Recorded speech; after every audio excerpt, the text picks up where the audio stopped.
নমস্কাৰ মৰমৰ ছাত্ৰ-ছাত্ৰীসকল, তোমালোকৰ মৰমৰ চেনেল এছএছ সলিউশন লৈ পোনপ্ৰথমে সকলোকে স্বাগতম জনাইছোঁ। সমাজ বিজ্ঞান বিষয়ৰ প্ৰথম খণ্ড ইতিহাস, দ্বিতীয় খণ্ড ভূগোল আৰু তৃতীয় খণ্ড ৰাজনীতি আৰু অৰ্থনীতি বিজ্ঞানৰ পৰা 10মান শ্ৰেণীৰ মেট্ৰিক পৰীক্ষাত 1 নম্বৰ বাবে 8টা প্ৰশ্ন আহে। তাৰ বাবে আমি 20টা গুৰুত্বপূৰ্ণ প্ৰশ্ন উত্তৰ বাছি উলিয়াইছিলোঁ। তাৰে 10টা প্ৰশ্ন যোৱা ভিডিঅ'ত আলোচনা কৰিছোঁ।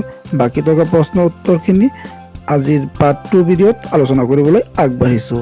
গতিকে তোমালোকে অলপো স্কিপ নকৰাকৈ ভিডিঅ'টো শেষলৈকে চাই থাকিবা বুলি আশা কৰিলোঁ। তেনেহ'লে ব'লা ভিডিঅ'টোত পলম নকৰি আমি আৰম্ভ কৰোঁ।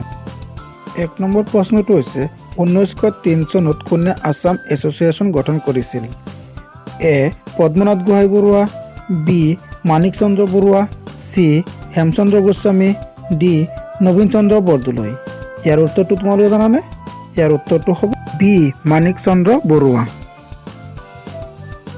2 নম্বৰ প্ৰশ্নটো হৈছে তলত দিয়া জনগোষ্ঠীৰ কোনটো বৌদ্ধ ধৰ্মাৱলম্বী? এ. খাচী, বি. আদি, চি. খামতি, ডি. কাৰ্বি। ইয়াৰ শুদ্ধ উত্তৰটো হৈছে খামতি, চি। 3 নম্বৰ প্ৰশ্নটো হৈছে তলৰ কোন চনত ব্ৰিটিছসকলে অসমত দাহ প্ৰথাৰ বিলুপ্তি ঘটাইছিল? এ. 1857 চনত, বি. 1843 চনত, চি. 1860 চনত, ডি. 1863 চনত। ইয়াৰ শুদ্ধ উত্তৰটো তোমালোকে জানানে? ইয়াৰ শুদ্ধ উত্তৰটো হৈছে এ.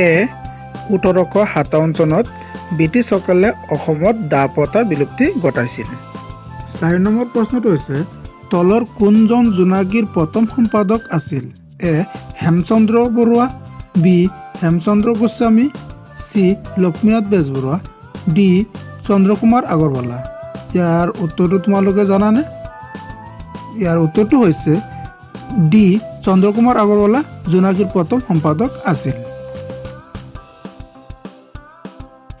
5 নম্বৰ প্ৰশ্ন হৈছে কুঁহিয়াৰ পৰা গুড় তৈয়াৰ কৰা কৌশল ভাৰতীয় সভ্যতা সংস্কৃতিলৈ আগবঢ়োৱা অৱদানসমূহৰ এবিধ অৱদান। এ. অষ্ট্ৰিকসকলৰ, বি. নিগ্ৰোসকলৰ, চি. দ্ৰাবিড়সকলৰ, ডি. মংগোলীয়সকলৰ। ইয়াৰ উত্তৰটো হ'ব অষ্ট্ৰিকসকলৰ অৱদান আছিল।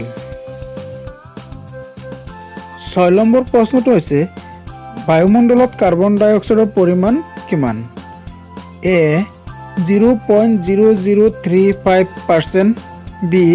0.035%, চি. 0.35%, ডি. 3.35%। ইয়াৰ শুদ্ধ উত্তৰটো হ'ব বি. 0.035% বায়ুমণ্ডলত কাৰ্বন ডাই অক্সাইডৰ পৰিমাণ আছে। 7 নম্বৰ প্ৰশ্নটো হৈছে কোনখন সাগৰে এছিয়া মহাদেশক আফ্ৰিকা মহাদেশৰ পৰা পৃথক কৰিছে? এ. লোহিত সাগৰ, বি. কাস্পিয়ান সাগৰ, চি. ভূমধ্য সাগৰ, ডি. এডিয়াটিক সাগৰ। ইয়াৰ শুদ্ধ উত্তৰটো হ'ব ভূমধ্য সাগৰ, অৰ্থাৎ ভূমধ্য সাগৰে এছিয়া মহাদেশখনক আফ্ৰিকা মহাদেশৰ পৰা পৃথক কৰিছে। 8 নম্বৰ হৈছে পৃথিৱীৰ দীৰ্ঘতম পৰ্বত শ্ৰেণীটো হ'ল এ. হিমালয় পৰ্বতমালা, বি. এণ্ডিজ পৰ্বতমালা, চি. ৰকি পৰ্বতমালা, ডি. ইউৰাল পৰ্বতমালা।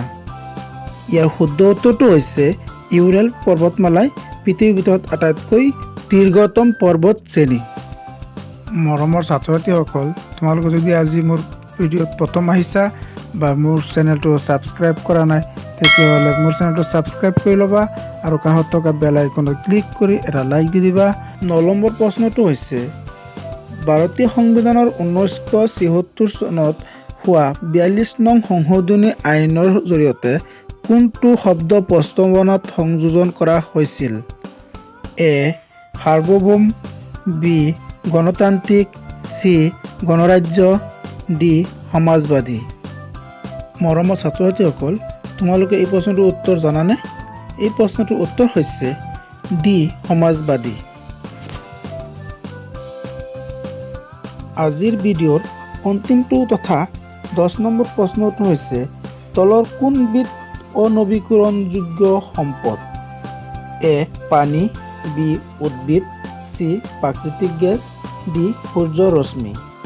ইয়াৰ উত্তৰটো তোমালোকে নিশ্চয় জানা চাগে, তথাপিও মই কৈ দিছোঁ, ইয়াৰ উত্তৰটো হৈছে চি প্ৰাকৃতিক গেছ, অনবীকৰণযোগ্য সম্পদ। মৰমৰ ছাত্ৰ ছাত্ৰীসকল, তোমালোকে যদি মোৰ আগৰ ভিডিঅ' পাৰ্ট 1 চোৱা নাছিলা তেতিয়াহ'লে এই ভিডিঅ'ৰ ডিছক্ৰিপশ্যনত লিংক দিয়া আছে, চাই ল'ব পাৰিবা। এইখিনিতে ভিডিঅ' সামৰাৰ সময় হৈছে। তোমালোকৰ যদি কিবা জানিব লগা থাকে মোৰ কমেণ্ট বক্সত কমেণ্ট কৰিবা, মোৰ ভিডিঅ'বিলাক শ্বেয়াৰ কৰিবা, লাইক কৰিবা। Thank U.